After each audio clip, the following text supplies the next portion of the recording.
여러분 안녕하세요. 김동윤입니다. 자, 우리 오늘은 이제 기출문제 제 40회죠. 요걸 한번 풀어보시도록 할 거예요. 그래서 요 내용 자체는 아마 기출문제를 지금까지 계속 보셔서 아시겠지만 우리가 총 4과목인데 과목당 40문제씩 들어가 있죠. 그래서 총 160문제가 들어가요. 아마도 조금 지루한 이런 내용이 아닐까 싶은데 요것들은 우리가 시험에서 항상 보시는 그런 분량이기 때문에 실제 시험에서 요것들 좀 익숙해지실 필요가 있을 것 같습니다. 자, 한번 이제 보시도록 할게요. 무역규범 먼저 보시도록 하겠습니다. 무역규범에서는 우리가 관세법, 대무역법 이런 것들 위주로 공부를 하셨었죠. 자, 1번 먼저 보시도록 할게요. 다음 중 대무역법상 외화 획득용 제품의 범위에 해당하지 않는 것은 무엇인가? 자, 1번. 우리 외화 획득용, 그렇죠? 수출하기 위해서 관련된 물품이라고 보시면 되고요. 1번에 주식회사 한국관광용품센터가 수입하는 식자재 및 부대용품. 2번. 항만운송사업법에 따라 수입 물품 공급업에 등록을 하고 세관장에 등록한 자가 수입하는 선용품. 다음에 3번. 관세법에 따라서 특허를 받은 보세 판매장에서 해외 여행자에게 판매하기 위하여 수입하는 면세품. 4번에 군납업자가 수입하는 군납용 물품이라고 되어 있는데, 자, 1번 문제부터 굉장히 어려운 문제가 나왔어요. 그 1번 문제 같은 경우에는 이게 대무역 관리 규정에 나와 있는 부분입니다. 그래서 우리가 일반적으로는 대무역법, 그 다음에 관세법도 마찬가지고요.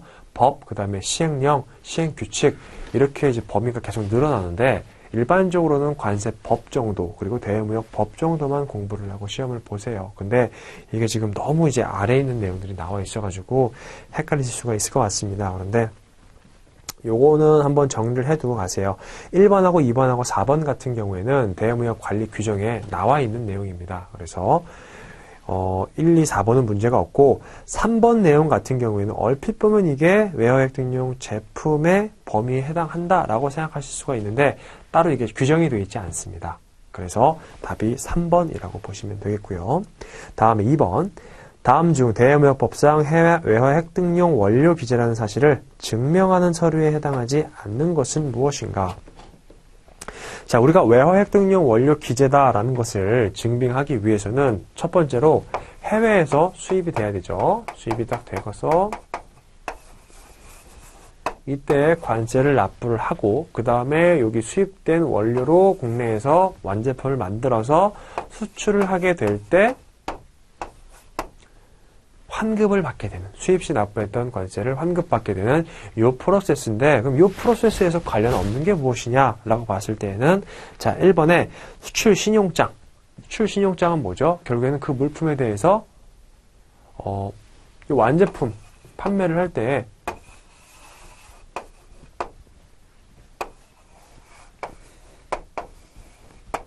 신용장이라고 하면 우리가 많이 배우셨어요. 그죠? UGB 600 통해서. 그래서 실질적으로 수입자가 개설 의뢰인 대금 지급을 하기 위해서 발행하는 서류라고 보시면 되겠죠. 그러면 실질적으로 수출 신용장이 발행이 됐다라고 하면은 이 물품을 공급하겠다라는 얘기가 되는 겁니다. 그래서 이것도 마찬가지로 필요해요. 완제품이 나간다라는 증빙이기 때문에. 다음에 2번 건너뛰고 3번에 내국 신용장. 내국 신용장 같은 경우에는 신용장이 딱 만들어져서 도착을 하게 되면은 원재료를 해외로부터 수입하지 않고 국내에서 거래를 하기 위해서 내국 신용장을 원신용장을 근거로 해서 만드는 거였죠. 그렇죠? 만약에 신용장이 없다, 신용장 거래가 아니다라고 하면은 내국 신용장하고 유사한 역할을 하는 구매 확인서가 발행이 됐었어요. 그렇죠? 그래서 이렇게 내국 신용장이라든지 아니면 구매 확인서에 의해서 국내에서 물품을 공급을 하게 되면 이것도 마찬가지로 수출로 쳐줬습니다. 다음에 4번 수출 계약서.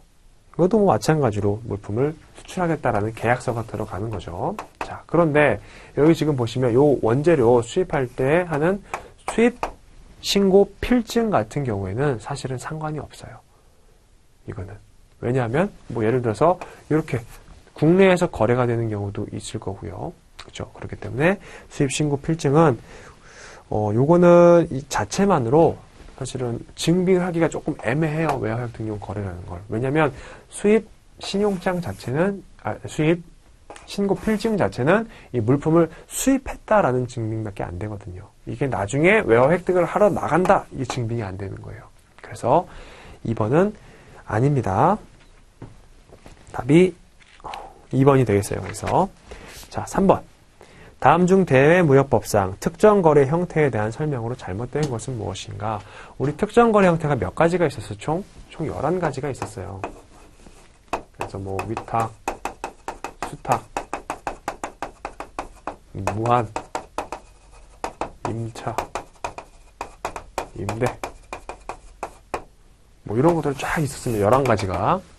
그래서 그거에 대한 설명이다. 잘못된 것은 1번, 국내에서 외국으로 물품의 이동이 있고 그 대금의 영수는 국내에서 이루어지고 대금 결제 상황을 확실히 확인할 수 있는 거래도 이에 해당한다 라고 되어 있는데, 이런 것들은 사실은 문제가 없어요. 만약에 대금 결제 내용을 확실히 확인하기가 곤란하다라고 한다면 특정 거래 형태로 지정이 되는데, 그렇지 않고 대금 결제 상황을 확실히 확인할 수 있다?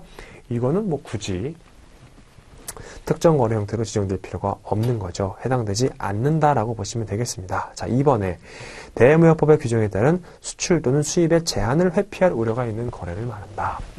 만약에 외국 인도 수출이에요.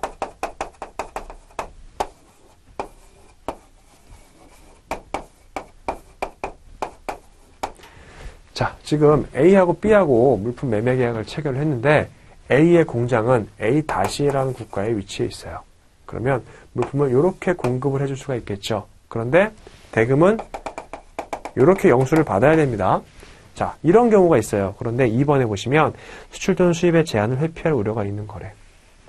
만약에 이런 상황이라면 이렇게 둘이 거래를 해요. 그렇죠? 그리고 얘는 물품이 나가지 않기 때문에 만약에 이 해당 국가에서 어떤 특정 국가, 즉 B 국가하고 거래를 하지 말아라 라고 얘기를 했는데 그게 무시가 되는 거죠. 그렇죠? 그래서 이런 것도 마찬가지로 한국에서 하는 거래의 하나다라고 지정을 해주는 겁니다.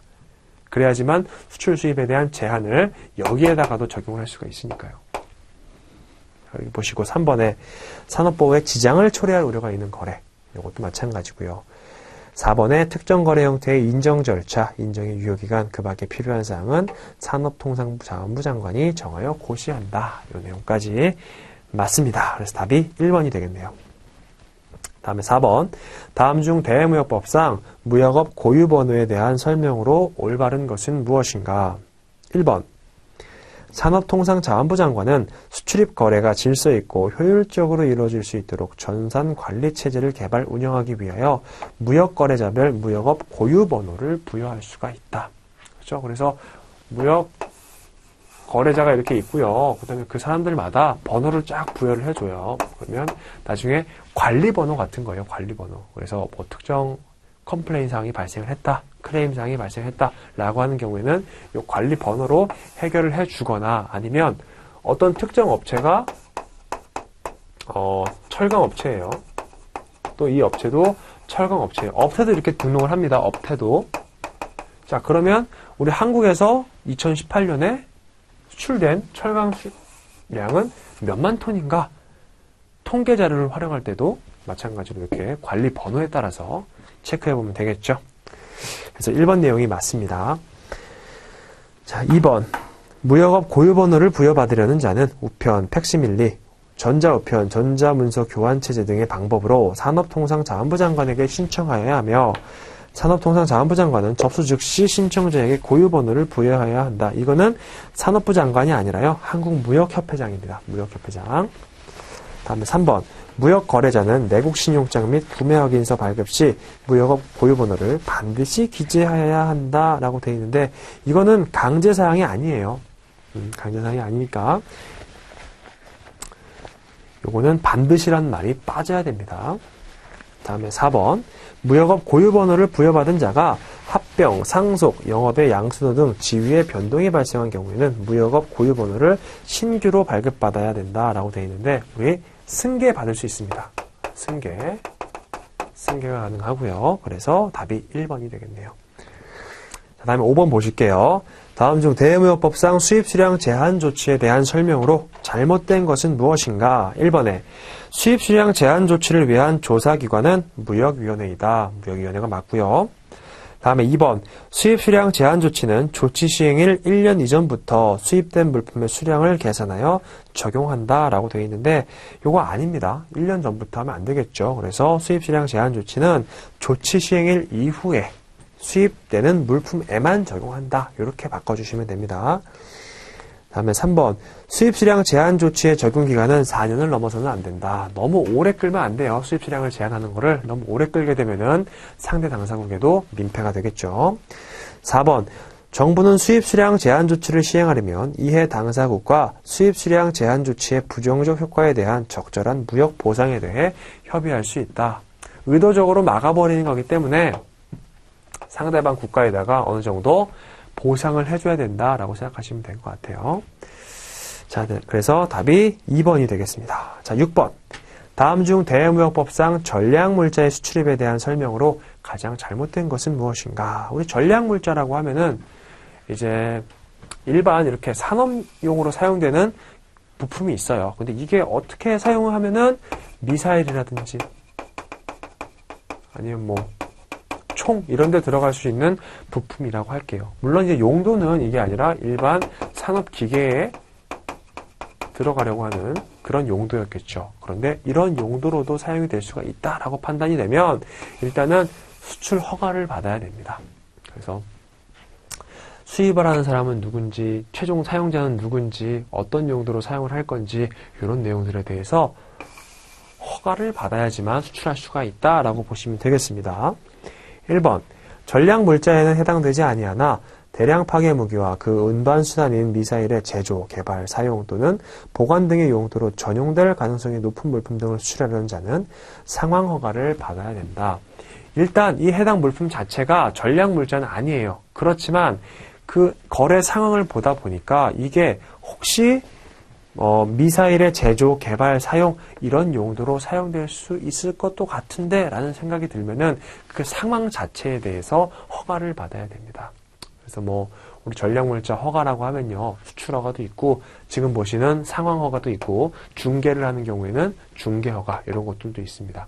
이렇게 알아두시고 2번 무역 거래자는 전략물자 판정에 관한 서류 등은 5년간 보관해야 한다. 웬만한 서류들은 다 5년까지 보관을 해야 되고요. 3번에 전략물자 판정의 유효기간은 1년이다 라고 되어 있는데 우리 유효기간은 2년으로 보시면 되겠습니다. 2년. 자, 그래서 전략물자 일단 요거를 딱 수출 허가를 받아요. 그러면 2년 동안 그 해당 건 한 건에 대해서만 유효한 겁니다. 똑같은 물품이 A라는 물품을 그 다음에 A라는 물품에 대해서 전략물자 수출 허가를 받아놓고 그 다음에 똑같은 물품을 다시 수출한다? 라고 하는 경우에는 요거를 또 수출 허가를 받아야 됩니다. 이게 뭐 이제 나중에는 자율준수 무역 거래자 이런 것도 있습니다. 그래서 그거 받으면은 CP제도 요걸 이용을 할 수가 있는데 요건 좀 별개의 문제고 어쨌든 간에 요거를 한번 받아놓으면은 2년 동안은 유효한 거예요. 2년 안에 수출을 하게 되면 수출허가를 받은 상태로 나가게 되는 겁니다. 근데 똑같은 물품이라고 하더라도 똑같은 수입자가 물품을 수입한다 하더라도 마찬가지로 수출허가를 다시 받아야 된다는 거까지 체크해 두시고요. 4번 수출허가 등의 제한이 필요한 기술의 이전 방법에는 정보통신망을 통한 이전, 구두나 행위를 통한 이전, 기록매체나 컴퓨터 등 정보 처리 장치를 통한 이전 등이 있다. 뭐 예전 과거 같은 경우에는 실제 물품만 옮겼다라고 한다면 지금은 정보가 옮겨가는 거죠. 그래서 정보에 대해서도 수출 허가를 받아야 된다라는 겁니다. 자, 다음에 7번. 다음 중 대무역법에서 규정하고 있는 수출입의 질서 유지에 대한 설명으로 잘못된 것은 무엇인가? 1번에 산업통상자원부 장관은 선적전 검사와 관련하여 수출자와 선적전 검사기관 간의 분쟁이 발생하였을 경우에는 그 해결을 필요한 조정을 할 수가 있다라고 되어 있는데 여기 산업통상부 장관이라는 말 꼭 기억해 두세요. 이게 좀 자주 나오는 문구입니다. 2번, 국내에서 선적전의 검사를 실시하는 기관은 세계 관세기구의 선적전 검사에 관한 협정을 지켜야 한다. 이건 뭐 관세하고 관련되어 있는 게 전혀 아니죠. 그래서 지금 나와 있는 WCO가 아니라 세계무역기구, WTO, 월드 트레이드 오거니제이션, 그렇죠? WTO 많이 들어보셨을 거예요. 요겁니다. 다음에 3번 산업통상자원부 장관은 무역 분쟁 사실의 통지를 받은 경우 그 분쟁을 신속하게 해결하기 위하여 필요하다고 인정할 때에는 조정이나 알선을 할 수가 있다. 빨리 해결돼야 되니까. 4번 무역 거래자는 외화 도피를 목적으로 물품 등의 수출 또는 수입 가격을 조작하여서는 안 된다. 뭐 당연하겠죠. 가격 조작하면 안 되고요. 그래서 답이 2번이 됩니다. 8번 다음 중 대외무역법에서 규정하고 있는 구매 확인서의 발급 신청과 관련된 설명으로 잘못된 것은 무엇인가? 우리 아까 전에 내국 신용장에 대한 개념 잠깐 보셨습니다. 그래서 내국 신용장은 수출 신용장이 있는 경우에 한해서 그거를 근거로 해서 발급을 받을 수가 있고요. 만약에 신용장 거래가 아니다라고 한다면 신용장이 없겠죠. 그런 경우에는 구매 확인서를 대신 사용하면 됐어요. 자, 1번 외국환 은행의 장이나 전자무역 기반 사업자는 구매 확인서에 의하여 2차 구매 확인서를 발급할 수 있으며 여러 단계인 경우에는 각 단계별로 순차로 발급할 수가 있다. 구매 확인서 같은 경우에는 이렇게 여러 단계별로 발급을 받을 수가 있습니다. 그 대신에 내국 신용장 같은 경우에는 제한이 있어요. 발급 차수에. 2번 이미 발급받은 구매 확인서와 내용이 상이하여 재발급을 요청하는 경우에는 새로운 구매 확인서를 발급할 수 있다. 맞습니다. 재발급 요청을 하면은 재발급해줘요. 자, 3번 거래 전후에 따라 발급 신청 기관은 분리되어 있다. 즉 거래 전 발급 신청은 전자무역 기반 사업자에게, 거래 후 발급 신청은 외국환 은행의 장에게 해야 된다라고 되어 있는데 이거 아닙니다. 그 발급 신청 기간이 분리되어 있지 않아요. 동일합니다. 이렇게 바꿔주시고요. 답이 3번이래요. 4번 구매 확인서를 발급받으려는 자가 전산 설비를 갖추지 못하였을 때에는 전자무역 기반 사업자에게 위탁하여 신청을 할 수가 있다라고 되어 있네요. 이것도 맞는 내용입니다. 자, 그렇게 보시고 다음에 9번 내용 보시도록 할게요. 다음은 구매 확인서와 내국 신용장에 대한 설명이다. 자, 보시면 아시겠지만 이 구매 확인서하고 내국 신용장에 대한 문제가 굉장히 자주 이렇게 나오는 편이에요. 잘못 기재된 것은 1번 구매 확인서 혹은 내국 신용장을 받고 수출자에게 수출용 물품을 공급한 공급자에게도 수출 실적이 인정된다. 맞습니다. 그래서 이 구매 확인서라든지 내국 신용장으로 물품을 거래하는 거예요. 2번 구매 확인서 혹은 내국 신용장을 받고 수출자에게 수출용 물품을 공급한 공급자는 영세율 세금 계산서는 수출자에게 발행하여야 한다. 이게 맞습니다. 어쨌든 간에 국내에서 이렇게 공급을 하였다 하더라도요. 내국 신용장이나 구매 확인서로 공급을 하게 되면은 이 최종 물품이 수출이 된다라는 가정하에 수출 실적으로 인정을 받을 수가 있습니다. 3번 구매 확인서, 내국 신용장 은 발급 차수에 제한이 없다라고 되어 있는데 요거 그 구매 확인서 같은 경우에는 제한이 없어요. 그런데 내국 신용장은 어떤 특정한 상황 하에서만 발급 차수에 제한이 없고 특정한 상황에서는 또 발급 차수에 제한이 있습니다. 그래서 이게 뭐 정확하게 맞는 내용이다라고 하기는 조금 애매해요. 일단은 킵해 두시고요. 4번 구매 확인서 혹은 내국 신용장을 받고 수출자에게 수출용 물품을 공급한 공급자는 한국무역협회에서 수출 실적을 인정받을 수가 있다라고 되어 있는데 무역협회가 아니에요. 입금은행입니다. 입금은행. 자, 그래서 4번 내용이 틀렸으니까 자연스럽게 3번 내용도 맞다라고 보시고요. 좀 전에 제가 말씀드렸던 내용 있죠? 그거는 기억을 해두시면 좋겠습니다. 자, 다음에 10번. 다음 중 우리나라 수출 지원 제도의 하나인 무역보험제도에 대한 설명으로 잘못된 것은 무엇인가? 일단 우리가 수출 장려 국가이기 때문에 물품을 자꾸 수출하라고 얘기를 해요. 그런데 물품을 수출하는 사람 입장에서 봤을 때 가장 두려운 것은 내가 물품을 공급한다 할지라도 대금 지급을 못 받게 되는 사항, 요거거든요. 그래서 그런 사항에 대해서 대금 지급을 받을 수 있게, 그쵸?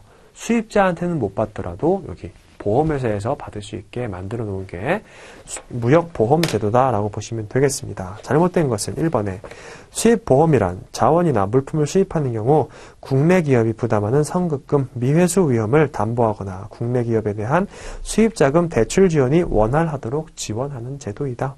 그거 맞고요. 2번 수출보험은 단기성 종목과 중장기성 종목으로 분류하는데 결제기간 1년 이내의 수출거래 대상을 단기성 종목으로 분류한다. 일단 단기라는 개념은요. 1년 여기 나와 있는 것처럼 1년이 아니라 2년이라고 보시면 돼요. 2년. 그래서 답이 2번이 되겠습니다. 3번에 환변동보험하고요. 4번에 수출보험 WTO 요 내용은 한번 읽어보시면 되겠습니다. 자, 넘어가실게요.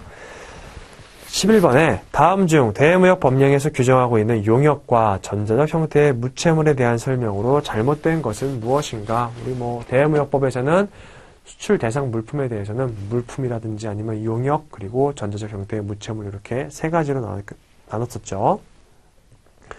1번 용역의 수출은 국경을 넘은 이동에 의한 제공, 비거주자의 국내에서의 소비에 의한 제공, 거주자의 상업적 해외 주재에 의한 제공, 거주자의 외국으로의 이동에 의한 제공 등이 포함이 된다라고 되어 있는데 이 내용 맞고요. 2번 전자적 형태의 무채물은 영상물, 음향, 음성물, 전자서적, 데이터베이스 이런 것들을 의미를 하고 3번에 전자적 형태의 무채물 수출입은 컴퓨터 등 정보 처리 능력을 가진 장치에 저장한 상태로 반출, 반입한 후에 인도, 인수하는 것을 말한다.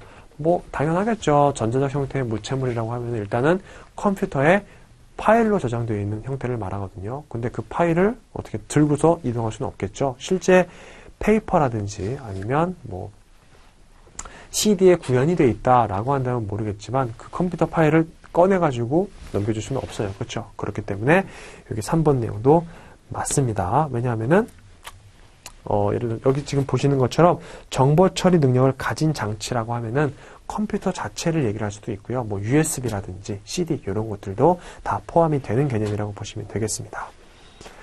다음에 4번 용역과 전자적 형태의 무채물의 수출입 실적 인정 금액은 관세청에 제출한 수출입 신고 필증상의 기재 금액으로 한다. 수출 FOB, 수입 CIF라고 되어 있는데 요거는 아니에요. 그래서 수출 수입 실적의 확인 및 증명 발급의 기간의 장이 외국한 은행을 통해 입금 확인한 금액, 즉 기재 금액이 아니라 입금 확인한 금액이라고 보시면 되겠습니다. 용역 같은 경우엔 그렇고요. 전자적 형태의 무채물에 대해서는 한국무역협회장이나 아니면 한국소프트웨어 산업협회장이 외국한 은행을 통해서 입금 확인한 금액이라고 보시면 될 것 같아요. 그래서 지금 여기 4번에 나와 있는 내용은 자체가 완전히 틀린 내용이라고 보시고 용역은 제가 말씀드렸던 입금 확인 금액, 전자적 형태의 무채물도 마찬가지로 입금 확인한 금액인데 입금 확인하는 사람이 주체가 달랐죠?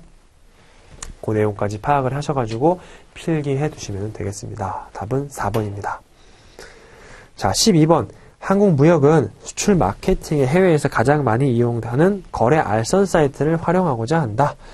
이와 관련 전 세계 웹사이트 인기도의 순위를 제공하는 사이트는 무엇인가? 라고 되어 있는데, 이런 것들은 사실은 우리 전자무역 쪽에서 나오는 문제예요. 우리 지금 보시는 무역 규범 파트 같은 경우에는 대무역법, 전자무역, 그 다음에 관세법 이렇게 세 과목이 구성이 되죠.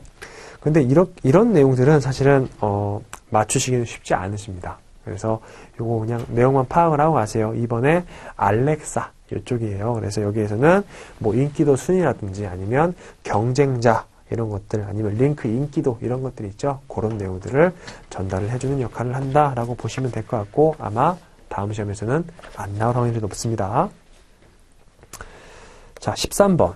인터넷을 통하여 무역 업무 프로세스를 단절 없이 일괄 처리할 수 있는 단월 창구인 전자무역 플랫폼의 기능을 설명한 것 중에서 잘못된 것은 무엇인가? 자, 1번. 전자무역 플랫폼은 전용 소프트웨어를 통한 접속과 웹 브라우저를 통한 접속 등 다양한 접속 방식을 제공하나 개별 기업의 내부 시스템과 연계할 수 없다라고 되어 있는데 연계할 수 있습니다. 이게 연계할 수가 없으면 진정한 의미의 전자무역 플랫폼이라고 할 수가 없어요. 그렇죠? 그래서 연계시켜가지고 전부 다 전자무역으로 진행하는 것, 요거를 서비스를 제공해 주는 것을 전자무역 플랫폼이라고 한다라고 보시면 되겠고, 2번 무역 유관기관과의 협업 프로세스 제공을 위한 연계 솔루션을 개발하고 연계 시스템을 구축하여 운영함으로써 무역 업무의 일괄 처리를 지원할 수가 있다.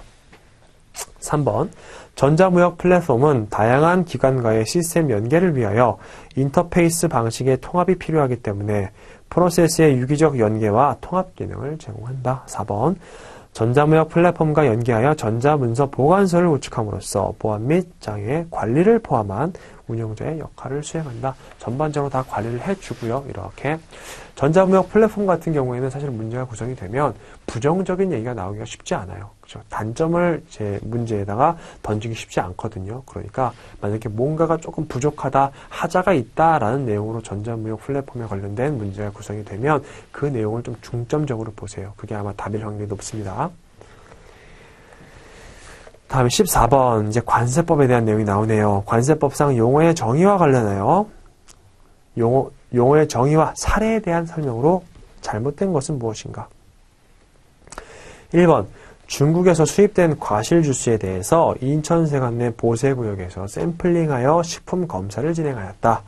그 결과 식중독균 다량 검출로 인해 부적합 통보를 받게 되었다. 수입자는 반송 통관을 통해서 중국으로 전량을 되돌려 보냈다라고 되어 있는데 요거 내용은 맞죠? 반송을 통해서 전량 되돌려 보냈다. 왜냐하면 하자에 있는 물건들이 국내에 들어오면 안 돼요. 그러니까 반송 처리를 해버리는 겁니다. 2번 울산항 보세구역 내에 있는 물품을 경기도 광주의 보세창고로 보세 운송하였다.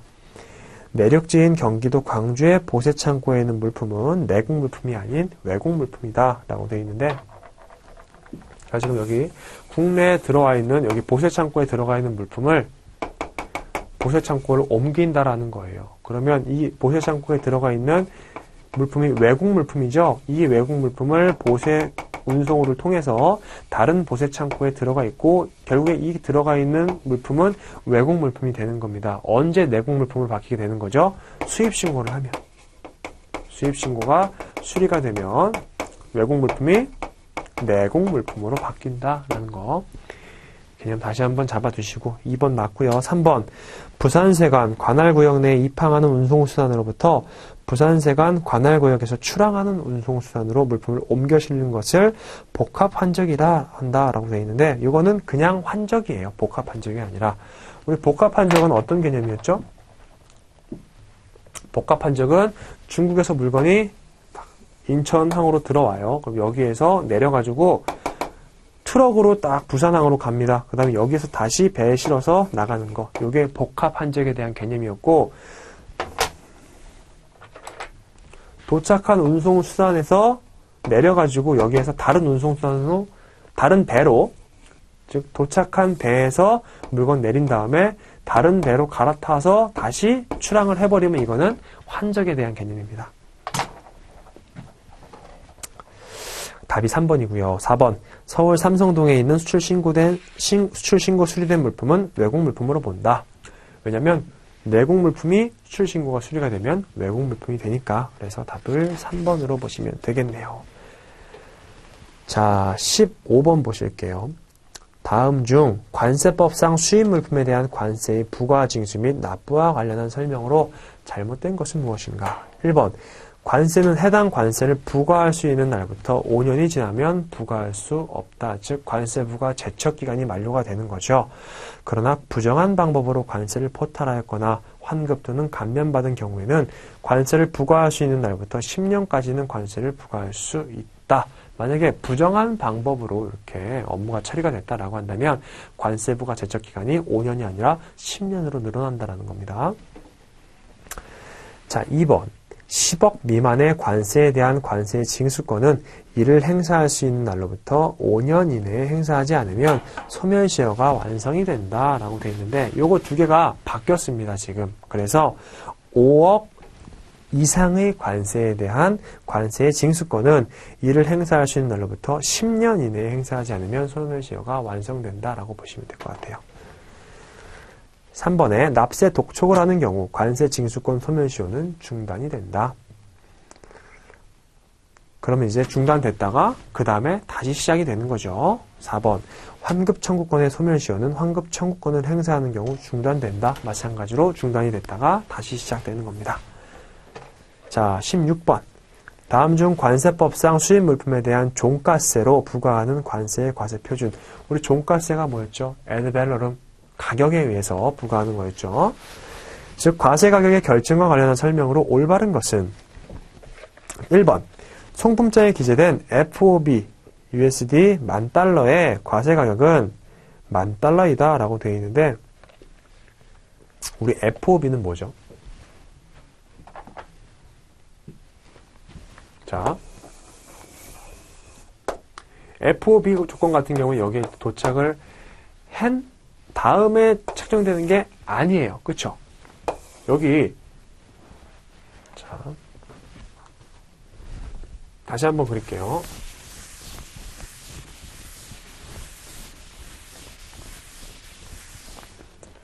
다시 주는 게 낫겠네.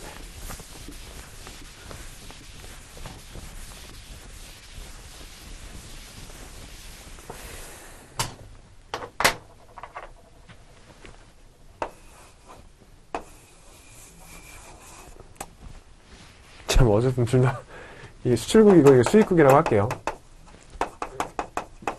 똑같이 그리려다가 이것도 어떻게 한국 지도로 그려야겠구나라고 생각을 해갖고 좀 되게 엉성하게 그려졌어요. 어쨌든 간에 자 FOB 조건이라고 하면은 여기 수출국가 여기 한국에서 본선 적재되면서 완료가 되는 금액이었고요. 우리 과세 가격을 결정을 할 때에는 어디 기준이었죠? 여기 수입지 도착 기준이었어요. 그렇죠? 그래서 FOB 기준으로 하게 되면은 뭐가 빠져나가는 거죠? 여기 지금 해상 운송 비용이라든지 아니면 보험 이런 것들이 전부 다 책정이 안 된 상태인 거예요.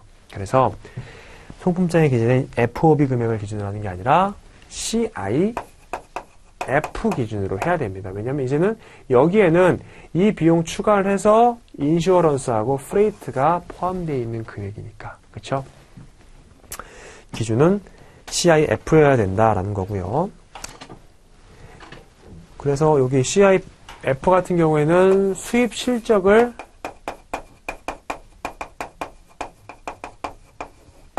확인할 때 사용하는 방법이고 우리 수출 실적 같은 경우에는 FOB가 됩니다.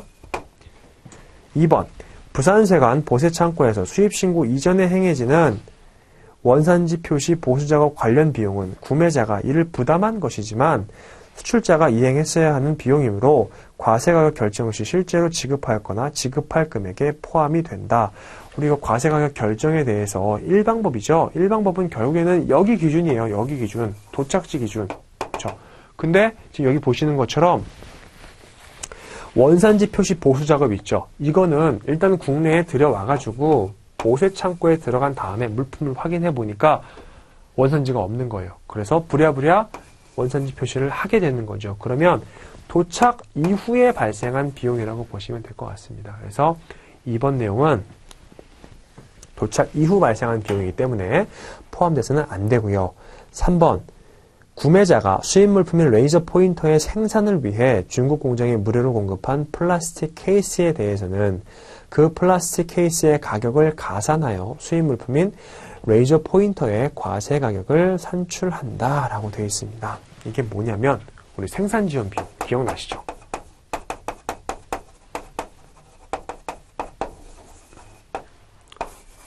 한국하고 중국이 있어요. 중국에다가 어떤 물품을 만들어 달라라고 요청을 하고 난 다음에 그 물품을 만들 수 있는 원재료를 공급을 해줬습니다. 그러면 여기 중국에서 제조할 때 어떻죠? 원재료가 지금 다 들어와 있으니까 본인들은 제조만 하면 돼요. 그렇죠? 그러면 원래 본인이 직접 재료를 사다가 제조를 했을 때에는 판매 금액이 100원인데 원재료 값이 여기서 30원이 지원된 거예요. 그러면 70원만 받겠죠, 나중에. 물건 판매를 할 때. 그러면 이게 형평성이 어긋난다라고 하는 거예요. 그래서 생산을 지원했던 비용이 있다면 그 비용까지 여기에 같이 플러스를 해야지만 다른 사람들과의 형평성을 맞출 수 있다라는 겁니다. 왜냐하면 이 과세 가격이 떨어지게 되면 10원으로 떨어지게 되면은 여기에다가 이제 세율 곱해가지고 관세 책정을 하는데 당연히 이쪽이 불리해지게 되겠죠. 그러니까 형평성을 위해서 이렇게 맞춰준다라는 겁니다. 그래서 3번 내용이 맞죠? 그 비용을 가산하여서 과세 가격을 산출한다. 다음에 4번 미국으로부터 유명 신발을 수입함에 있어서 매년 3%의 상표권 사용료를 지급해야 하지만 이는 수입 물품과 별도로 지급하는 것이므로 과세 가격에 가산하지 않는다라고 나와 있습니다. 물론 요 로열티 지급 자체는요. 물품이 수입된 다음에 국내에서 판매가 되고 나서 수출자한테 지급되는 비용이에요. 그래서 어찌 보면은 여기에 도착한 이후 발생 비용이니까 가산되면 안 된다라고 전제하실 수도 있는데 로열티 지급 같은 경우에는 해당 물품을 거래하기 위한 거래 조건으로 봐요. 무슨 얘기냐? 자, 이렇게 중국하고 한국이 있습니다. 그럼 여기에서 물품을 판매를 할 때에는 단서가 붙는다라는 거예요. 이 물품을 사가고 나서 우리한테 매년 3%에 해당하는 로열티를 지급을 해라 라고 조건이 걸려 있는 겁니다. 그럼 실질적으로 이 금액도 과세 가격에 포함이 돼야 되지만 이 당시에는 알 수가 없는 거예요. 왜냐하면 로열티 같은 경우에는 총 매출액의 몇 퍼센트 이런 식으로 기재가 되기 때문에 이 당시에 매출액이 얼마나 날지는 모르는 거죠. 그렇죠? 100원에 사와가지고 물건이 잘 안 팔려서 50원에 판매를 할 수도 있고 너무 잘 팔려서 120원에 판매를 할 수도 있고 이거는 수입신고 당시에는 모르는 거예요. 그렇죠? 그래서 일단은 잠정신고를 해놓고서 나중에 이 로열티 비용이 발생을 해갖고 지급을 했다라고 한다면 확정신고를 통해서 정산을 하는 거죠. 그 내용 기억하실 것 같고 답이 3번이 됩니다. 자, 다음에 17번 보실게요. 아래와 같은 사례에서 관세법상 관세의 과세가격 결정과 관련해서 다른 고려 요소가 없다고 할 때 A사가 수입한 물품의 과세 가격은 얼마인가?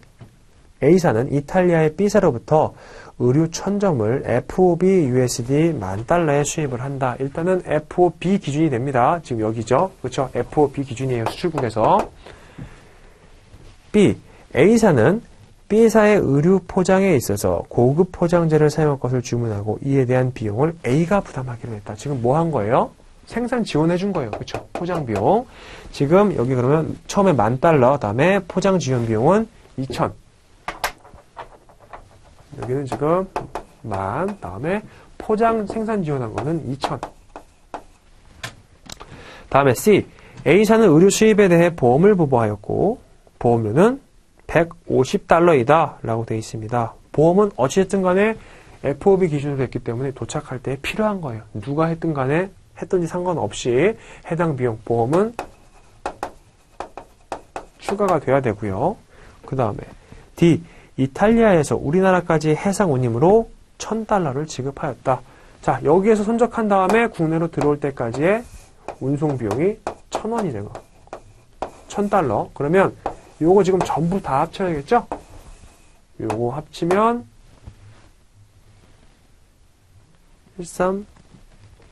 13,150달러가 되겠네요. 그렇죠? 그래서 4번이 답이 됩니다.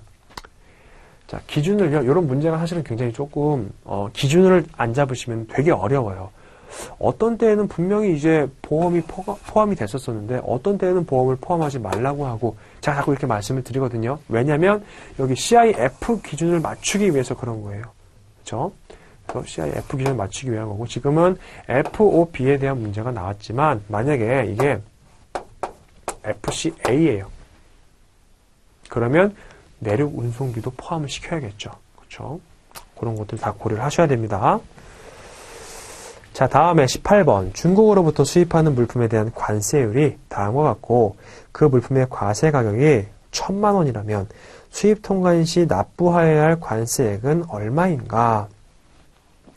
단 각 관세율을 적용할 수 있는 요건은 모두 충족되어 있다고 본다. A. 기본 관세, B. WTO, C. FTA, D. 할당 관세. 뭐 물어보는 거죠, 결국에는? 세율 적용의 우선순위.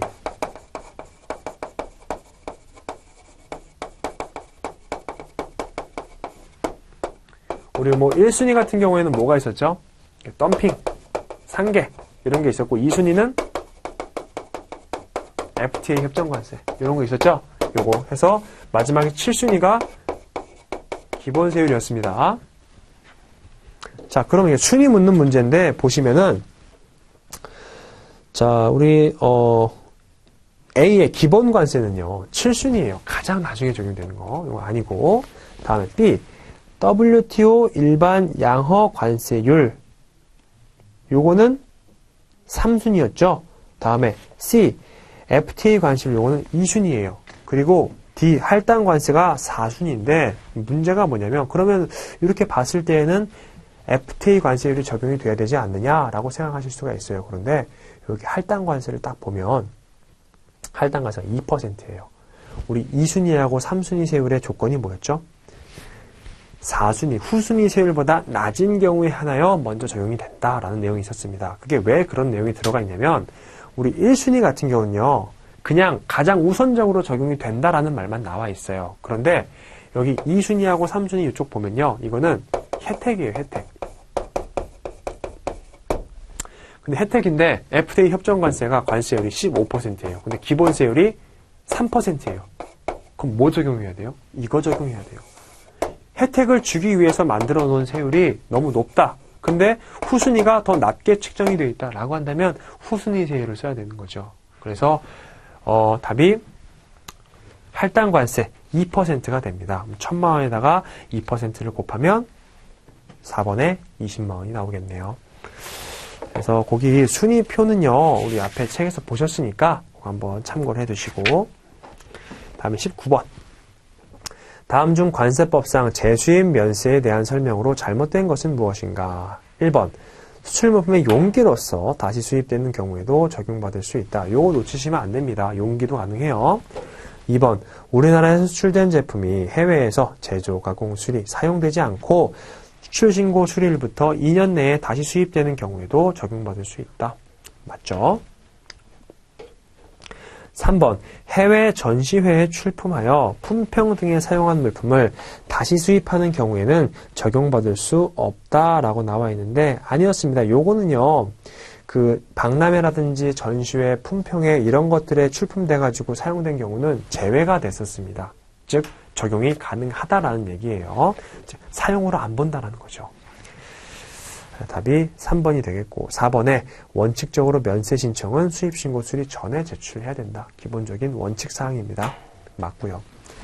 자, 다음에 20번 다음과 같은 상황에서 수입자 한국무역이 관세법상 취할 수 있는 행위로서 잘못 설명한 것은 무엇인가? 주 한국무역은 2014년 2월 5일부터 A 제품을 중국으로부터 수입하면서 중국 측에 제공하는 로열티를 가산하지 않았다. 과세 가격을 조금 축소해서 신고하게 된 거죠. 잠정 가격 신고도 하지 않았다. 그러던 중 2017년 5월 1일부터 서울세관으로부터 심사를 받았고 심사 결과 로열티에 해당하는 제세액 3억 원에 대하여 과세 전 통지를 받았다. 이때 한국무역이 관세법상 취할 수 있는 행위로 적절하지 않은 것은 무엇인가?